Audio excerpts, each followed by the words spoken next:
السلام علیکم سامعین، 14 شوال المکرم کی تاریخ شروع ہو چکی ہے، 12 اپریل ہے۔ خبر کا عنوان ہے قدیم دینی ادارہ اشاعت الاسلام میں داخلے شروع ہیں۔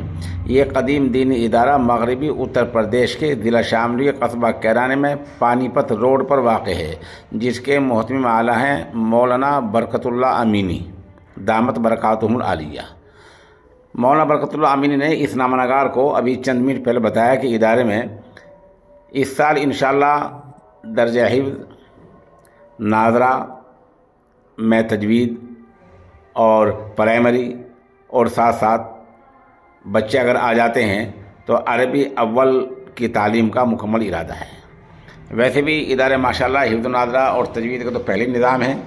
اس کی ایک بڑی وجہ یہ ہے بنیادی کہ ادارے کے جو بانی مبانی تھے حضرت قاری نعمت اللہ قاسمی رحمۃ اللہ علیہ، وہ نابینا تھے، بڑے عالم دین تھے اور وہ قاری کے نام سے مشہور تھے، تو اس پورے خاندان میں قرات اور تجوید تو ایک روایت ہی پائی جاتی ہے۔ بہرحال آج کل داخلے شروع ہیں اور ادارے کے نائب محتم ماسٹر سمیع اللہ نے اس کی تصدیق کی ہے کہ آج کل داخلے شروع ہیں اور ان میں درجہ حفظ اور ناظرہ میں تجوید اور پرائمری اور عربی اول کا نظام شامل ہے۔